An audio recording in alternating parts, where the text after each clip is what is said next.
How many of you have ever walked into a room full of strangers and felt their eyes on you? You knew they were judging you.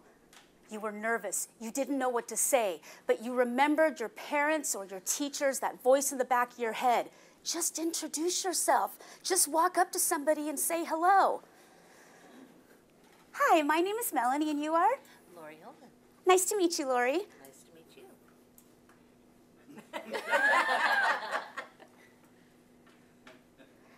There's one flaw with that theory. What next? Now, most of us in this room are probably not the types that are going to shy away from public interaction. But there are times when you walk into a room full of people that you don't know where the fear kicks in. And this is when you tap into your shared secret desire.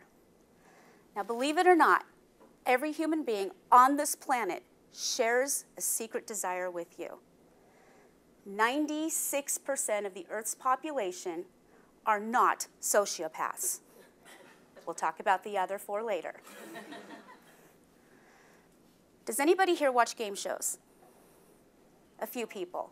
And if you've ever watched a game show, even by accident, you don't have to admit it, but what do? You root for the underdog, right?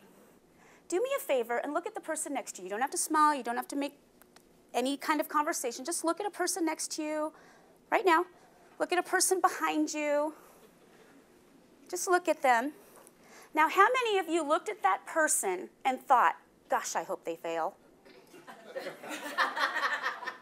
Makes you uncomfortable even thinking about it, doesn't it? That's because our human condition, our shared desire, is that we want to see people succeed. All of us, every single one of us want to see the other person succeed.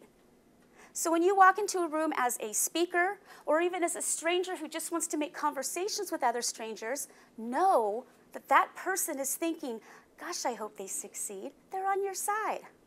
Now let's talk about the other 4%. Any sociopaths in here? Don't raise your hand, because I will pick on you. If you're only out for yourself, you don't care about anybody else's feelings. Small percentage of the Earth's population is, unless you've met my family, then the population kind of goes up a little bit. Very small percentage of the Earth's population, you're not going to run into them very often, but think about this. If you are a sociopath, and you think about nobody else's pleasure but your own, what are you thinking when you meet a new person? Gosh, I hope they don't bore me to death. Gee, I hope they're not dumb. So really, what they're hoping for is that you will successfully be engaging, which means that 100% of the Earth's population wants you to succeed in having a good conversation. So knowing this, you can walk into any environment knowing that everybody's on your side. That is everybody's shared secret desire. Wear it like armor. Now, once you get into the situation and you have that confidence, do what I call the 3 checks.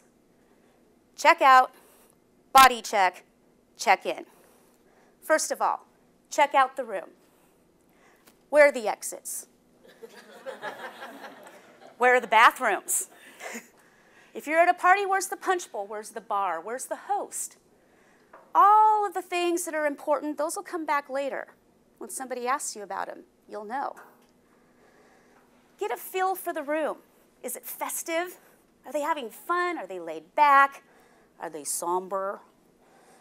Just get a lay of the land. Check out the room, and now you'll feel more comfortable. Take a deep breath. Now do a body check. And I don't mean plow into people like a linebacker. I'm talking about body language. A lot of people try to enter a conversation and they feel that they're being rejected.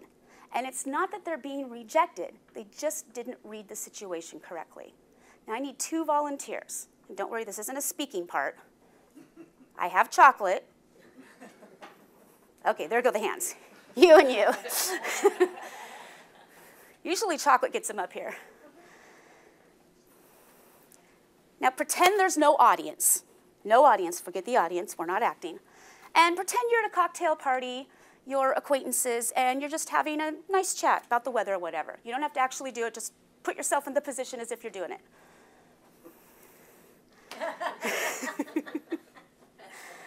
Okay, now see what they naturally did. Their shoulders were slightly turned out. She even moved her feet out a little bit. Their eye contact wasn't direct, but it was more out towards the environment. This is what you call an open conversation. This is the type of conversation that you can invite yourself into without fear of rejection. Now pretend you have a juicy bit of gossip for him. Now, did you notice their toes are pointed in, shoulders pointed in, eye contact very direct? This is the type of conversation you call a closed conversation that you don't want to try to enter. And it's not that they're rejecting you. They would reject anybody because nobody's invited into this conversation. Let me get your chocolate.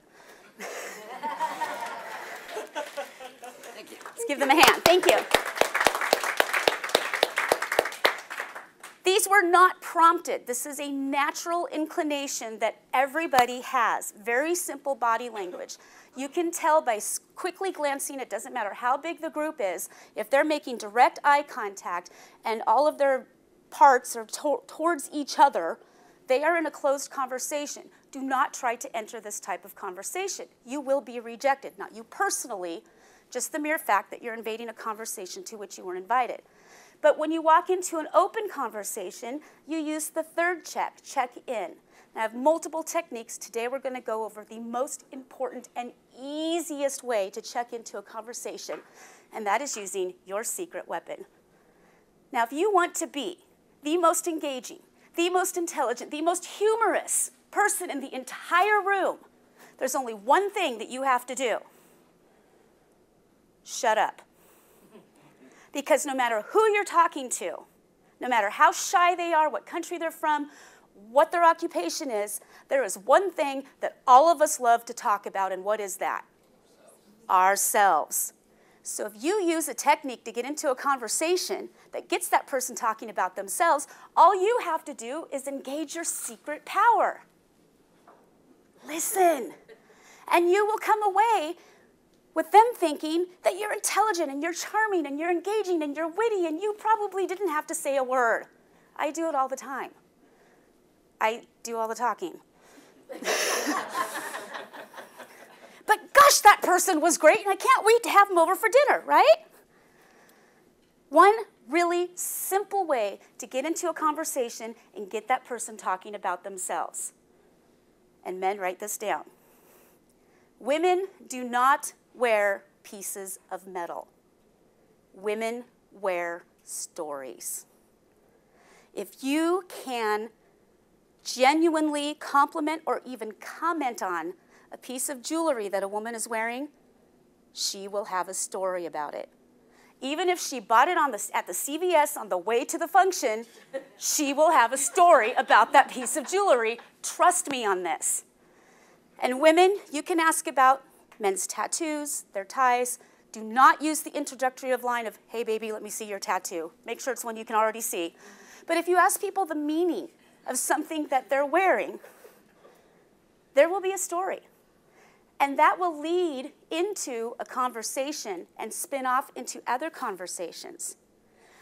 So knowing, first of all, that everybody in the room is on your side, you can feel confident that everybody wants to see you succeed.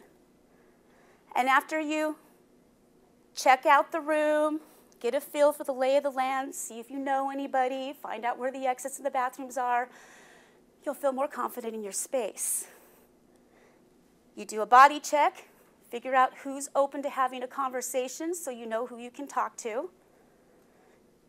And then you check in using a technique such as offering a compliment on their jewelry or their tie. And then engage in your secret weapon. Listening. And you will be in a comfortable conversation in no time.